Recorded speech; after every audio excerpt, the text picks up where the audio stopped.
Hello everyone, welcome to the Manula classes in the session of daily news analysis. Today is 2nd of January 2024 और एक और year निकल चुका है और हम एक नेक्स्ट ईयर में एक न्यू ईयर में एंटर कर चुके हैं और आई होप कि आप सबने कुछ ना कुछ रेजोल्यूशन लिया होगा। आप जिसके लिए काम करोगे अपना करियर या अपने एम्बिशंस के लिए वर्क करोगे या आपकी कोई ऐसी हैबिट थी जिसको आप छोड़ना चाहते थे, आप छोड़ सकते थे, उसका कोई रिजोल्यूशन लिया हो।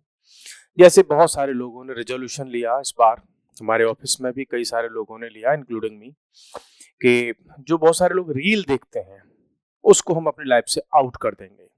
प्लस जितना भी टाइम आपको एक्स्ट्रा कहीं भी मिलता है तो उस टाइम को आप बुक रीडिंग में इन्वेस्ट करेंगे, ना कि मोबाइल की स्क्रीन पर वेस्ट करेंगे। It means you have to invest your time instead of wasting of your time. So ये ऐसे रेजोल्यूशन आपने लिए होंगे। चलिए हम आते हैं आज के डेली न्यूज एनालिसिस पर। तो 2nd of January 2024 और I am Naresh Sharma going to discuss with you the current affairs of the day. First of all, we are going to have some questions, revision questions based on the previous day session. First question है हमारा, what does SpaceX stand for? क्या है ये जो SpaceX?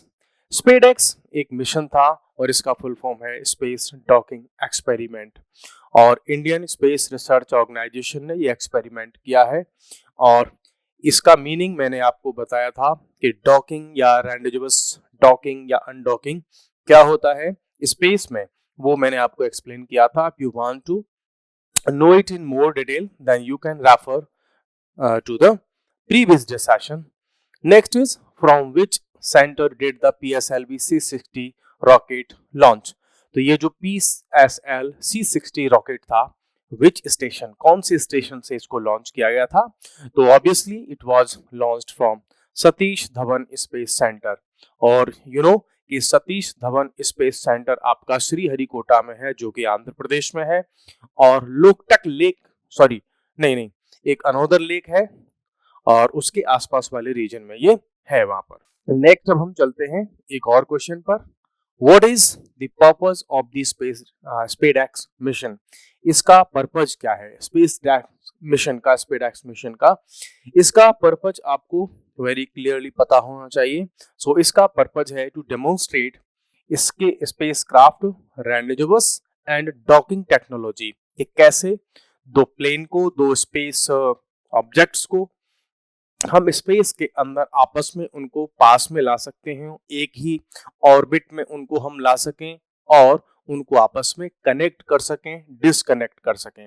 एक जो है हमारे स्पेसक्राफ्ट से दूसरे स्पेसक्राफ्ट को कनेक्ट कर सकें और उसमें से रिसोर्सेज को भी हम ट्रांसफर कर सकें, like exchange of astronauts, human beings, material और कुछ भी हमें अदर किसी लाइक मून वहां से कुछ लेके आना हो रिटर्न बैक। तो ऐसे मिशंस के लिए ये जो एक्सपेरिमेंट है ये एक माइलस्टोन जो है साबित होगा।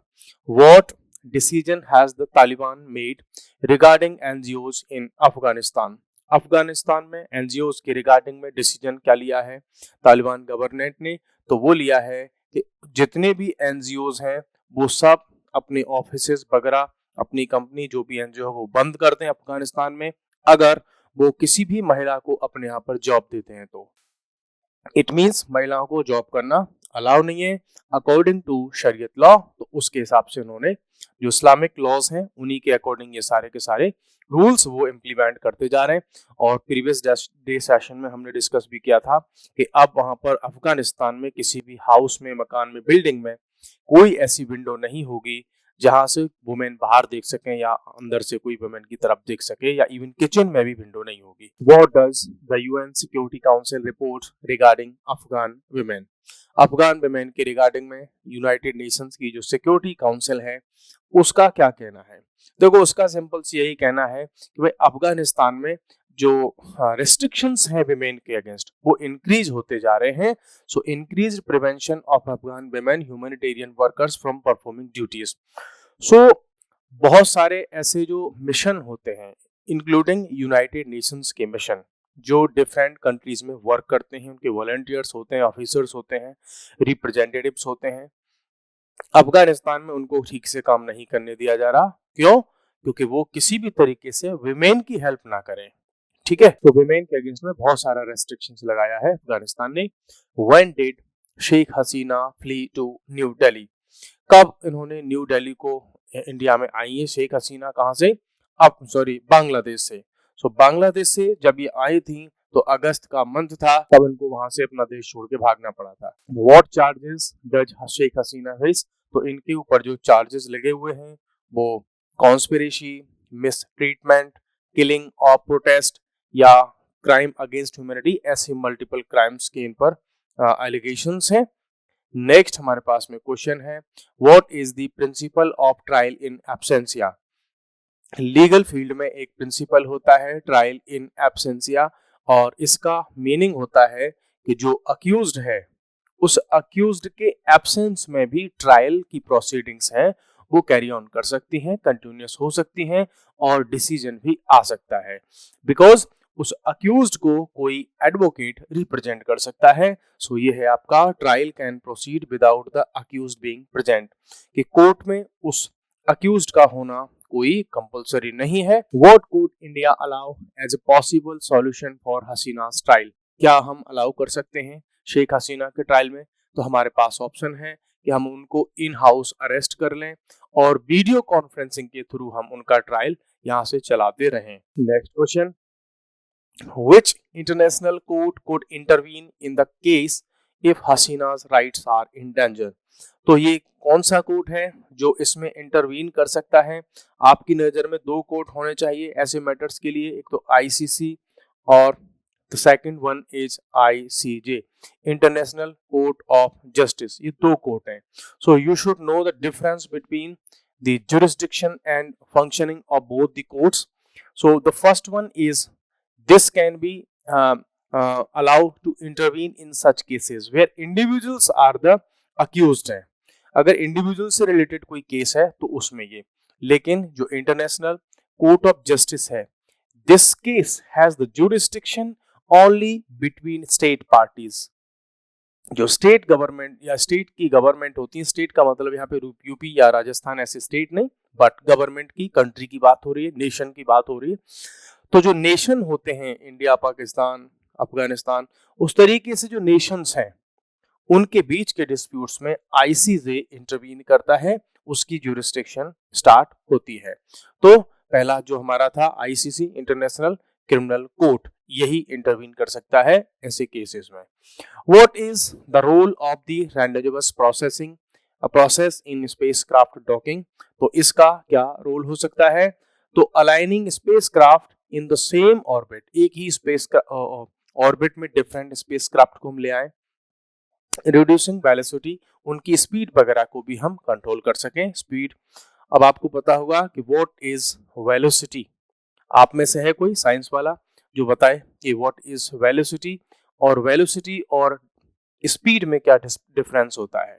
ये एक वेक्टर क्वांटिटी है या स्केलर क्वांटिटी है? आप में से चाहो तो कोई ट्राई करो। अब हम चलते हैं आज के करंट अफेयर पर, और ये दोनों ही हमने द हिंदू से लिए हैं। ये तो फर्स्ट पेज पर थी ये वाली news, Ukraine halts transit of Russian gas to Europe. ठीक है, तो सबसे पहले हम इसको डिस्कस कर लेते हैं। फ्रंट पेज की न्यूज है कि यूक्रेन ने अभी, जो रसिया की गैस सप्लाई होती थी यूरोप को, ठीक है, रसिया से जो गैस सप्लाई यूरोप के लिए हो रही थी है, उसको हाल्ट कर दिया है यूक्रेन ने। क्यों कर दिया है? बिकॉज जो गैस की पाइपलाइन यूक्रेन होते हुए जाती थी, उनका एक एग्रीमेंट था 5 इयर्स के लिए था, वो कल मींस 31 ऑफ दिसंबर 2024 को वो एग्रीमेंट उनका एंड हो गया। तो अब क्या किया है, यूक्रेन ने उस गैस सप्लाई को कट कर दिया है। सारी की सारी न्यूज यहाँ से स्टार्ट होती है, और इस पर जो वहाँ के जो एनर्जी मिनिस्टर हैं उन्होंने कहा कि it is in the interest of national security, national security को ध्यान में रखते हुए ये डिसीजन लिया गया है।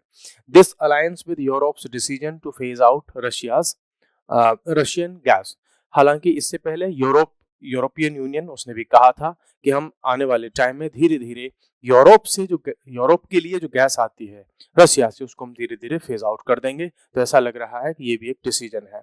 तो यूक्रेन ने इसको रोक दिया। क्या इसमें मेन की पॉइंट्स हैं कि रसिया को इससे बहुत सारी प्रॉब्लम हो सकती है, बिकॉज उसका एक बहुत बड़ा ग्राहक, एक कस्टमर है कौन, यूरोप। तो उसकी एक मार्केट उसके हाथ से निकल जाएगी, प्लस बहुत सारे उसको फाइनेंशियल लॉसेस भी होंगे। किसको? रसिया को। क्योंकि जो यूरोप है, यूरोप की 40% जो नेचुरल गैस है जो पाइपलाइन से जाती है, उसका 40% रसिया सप्लाई करता है।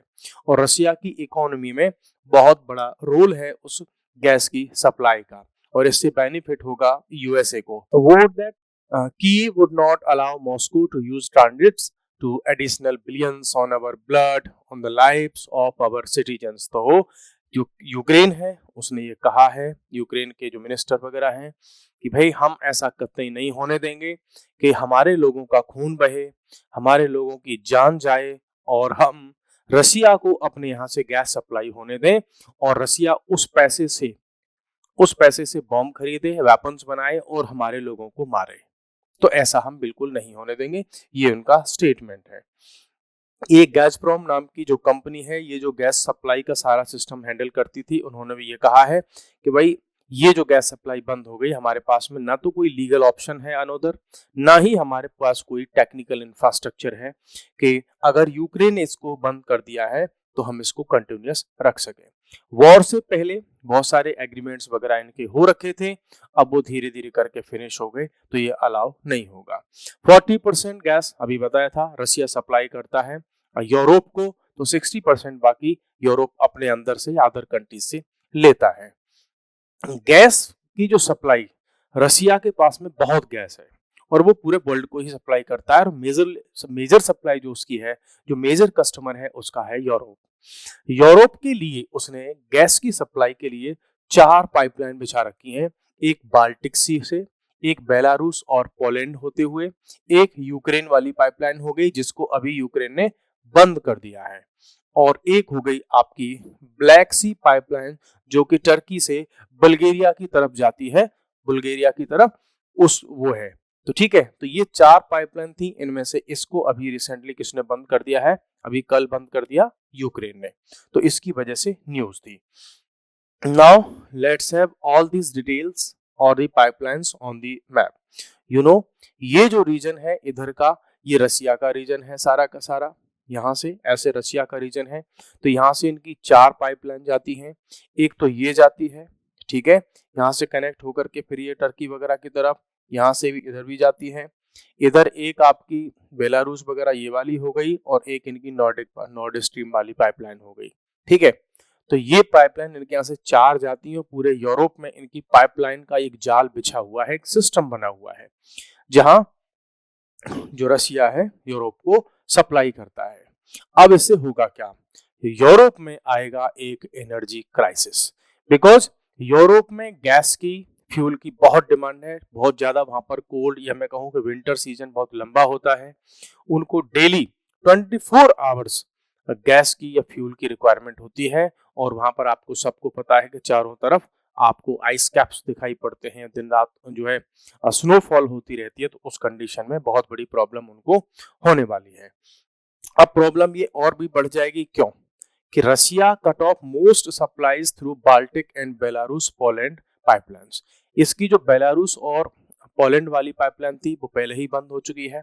अच्छा, जो बाल्टिक वाली पाइपलाइन थी उसको जो है डैमेज हो गया था वॉर के टाइम पर, उसको बंद कर दिया गया है ऑलरेडी। हालांकि क्या डिटेल है उसकी वो भी जो है सोशल मीडिया में कहूँ कि मीडिया में नहीं है, अभी ये बाहर नहीं है। और थर्ड जो पाइपलाइन है जो कि यूक्रेन के थ्रू जाती थी वो बंद हो चुकी है, तो एक पाइपलाइन इनकी बची है, और इससे बड़ा इम्पैक्ट यूरोप को होने वाला है।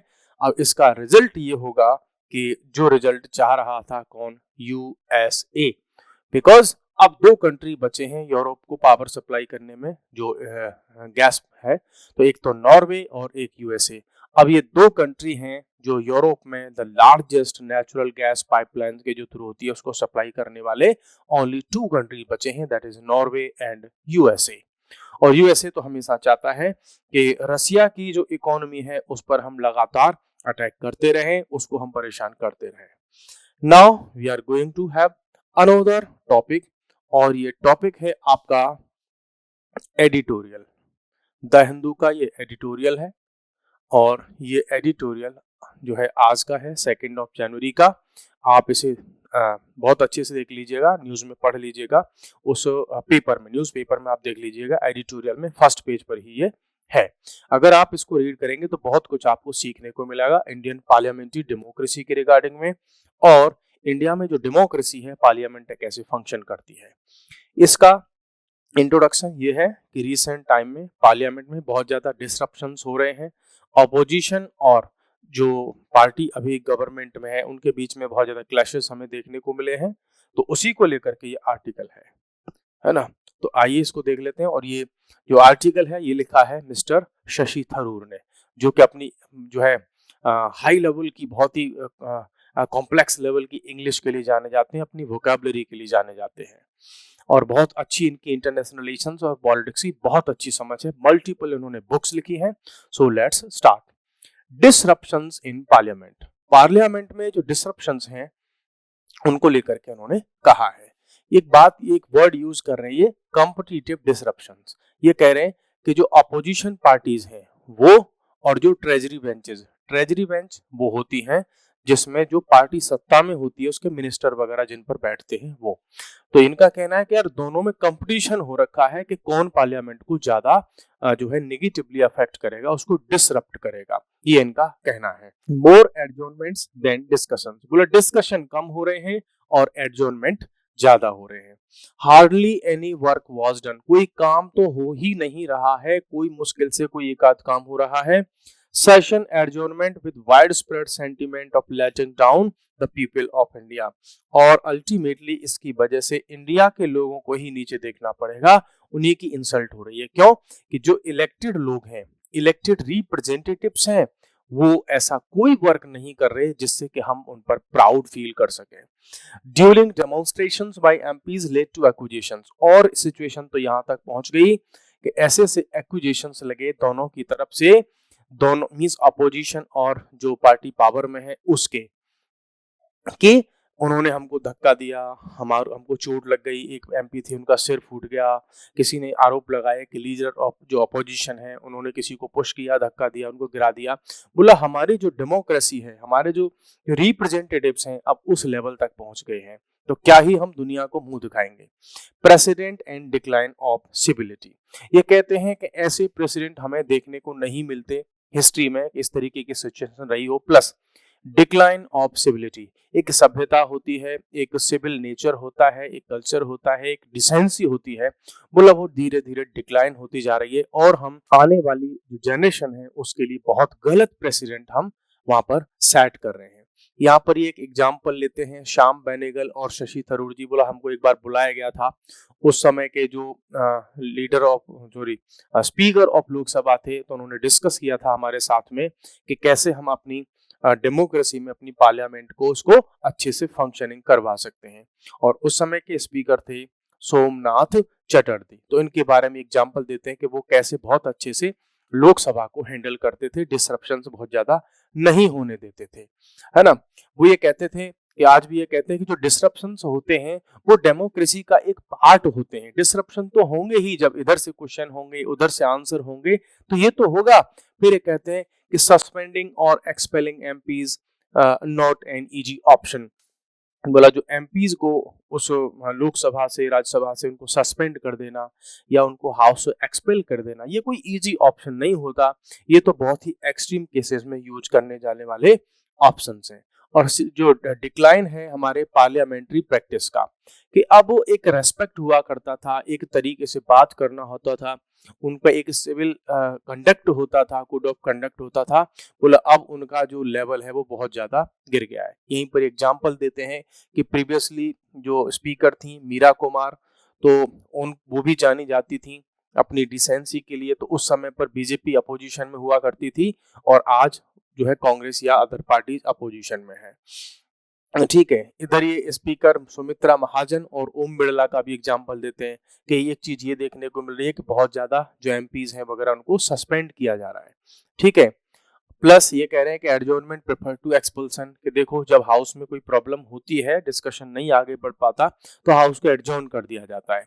लेकिन ये कह रहे हैं कि अब तो ऐसा देखने को मिल रहा है कि एमपीज को बाहर ही निकाल दिया जाता है, एक्सपेल कर दिया जाता है हाउस से। एक्रीमनी बिटवीन गवर्नमेंट एंड अपोजिशन, ये कहते हैं कि जो पार्टी गवर्नमेंट में होती है और जो पार्टी अपोजिशन में होती है वो दोनों एडवर्सरी होते हैं, ना कि एनिमीज। तो ये कह रहे हैं कि उन दोनों के बीच में जो एक्रिमनी है, ये दुश्मनी जैसा भाव, जो एक फीलिंग्स है, वो डेवलप होती जा रही है और वो चीजें आगे आने वाले टाइम के लिए बहुत अच्छी नहीं होंगी।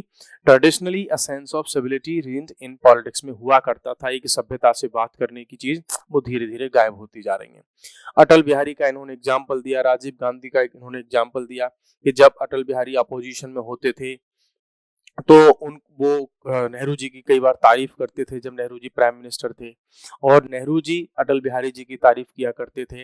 इधर राजीव गांधी भी उनकी काफी तारीफ करते थे। जब अटल बिहारी जी जो है उनकी हेल्थ का इश्यू आ गया था तो राजीव गांधी ने उनको यूएसए में काफी हेल्प प्रोवाइड करी थी। प्लस ये कह रहे हैं कि जब पीबी नरसिंहा राव जो है गवर्नमेंट में थे और अटल बिहारी वाजपेयी जी वो अपोजिशन में थे, तो उन्होंने यूएनओ की मीटिंग के लिए अपोजिशन के एक बंदे जो कि अटल बिहारी वाजपेयी उनको भेजा था, क्योंकि बात कश्मीर पर होने वाली थी। तो ये कह रहे हैं कि देखो अपोजिशन में रहो या पावर में रहो, दोनों ही केसेस में एक दूसरे के लीडर्स का रेस्पेक्ट होना चाहिए उनके अपने देश को आगे बढ़ाने के लिए। Breakdown in the relationship of trust between government and opposition, कि जो अपोजिशन में या पावर में दोनों में जो होते हैं उनके बीच में एक ट्रस्ट होता है। वो ट्रस्ट क्या होता है कि अपोजिशन ये सोचता है कि गवर्नमेंट अल्टीमेटली नेशनल इंटरेस्ट में काम करेगी, और जो पार्टी पावर में होती है उसका ये ट्रस्ट होता है कि ऑपोजिशन इस नेशनल इंटरेस्ट के लिए काम करेगा। लेकिन ये अभी ऐसा देखने को मिल रहा है कि दोनों के बीच में जो ट्रस्ट है वो बहुत ज्यादा उसका डेफिसिट हो गया है। दोनों ही साइड इसके लिए इक्वली रिस्पॉन्सिबल है, चाहे वो अपोजिशन हो या जो पार्टी पावर में है वो हो, ये कहते हैं। नेक्स्ट ये कहते हैं पब्लिक्स डिमिनिस्ड एक्सपेक्टेशंस, ये बहुत बड़ी मीन्स इन्होंने बहुत गहराई की बात की है। ये कहते हैं कि जो पब्लिक है, जनता है, उनको बहुत ज्यादा एक्सपेक्टेशंस इन लीडर से, पॉलिटिकल जो लीडर्स हैं, पॉलिटिशियंस हैं, इनसे बची नहीं है। क्यों? क्योंकि इनका काम, इनके कर्म, इनके जो एक्शंस हैं वो लोगों को समझ में आते हैं और वो इनसे बहुत ज्यादा एक्सपेक्टेशंस नहीं रखते। मीन्स लोगों में एक निराशा सी डेवलप हो रही है। और क्या कहते हैं वो कि स्किल्ड डिबेटर्स एंड ऑरेटर्स, एक टाइम था जब बहुत अच्छी डिबेट करने वाले लोग, बहुत अच्छी स्पीच देने वाले लोगों का रेस्पेक्ट होता था और पार्लियामेंट में उनके लिए तालियां बजती थी, चाहे वो किसी भी पार्टी के हों। एग्जाम्पल देते हैं किसका? राम मनोहर लोहिया का, नाथ पाई का, जॉर्ज फर्नांडिस का, मधु लिमाये का, पीलू मोदी का, मीनू मसानी का, ये इनका एग्जाम्पल देते हैं कि ये उस समय अपनी स्पीच के लिए, अपनी डिबेट के लिए, अपने जो क्वेश्चंस के लिए, अपनी नॉलेज के लिए जाने जाते थे। बोला आज जो हमारे पास में एमपीज या एमएलएज हैं वो इसके लिए नहीं जाने जाते।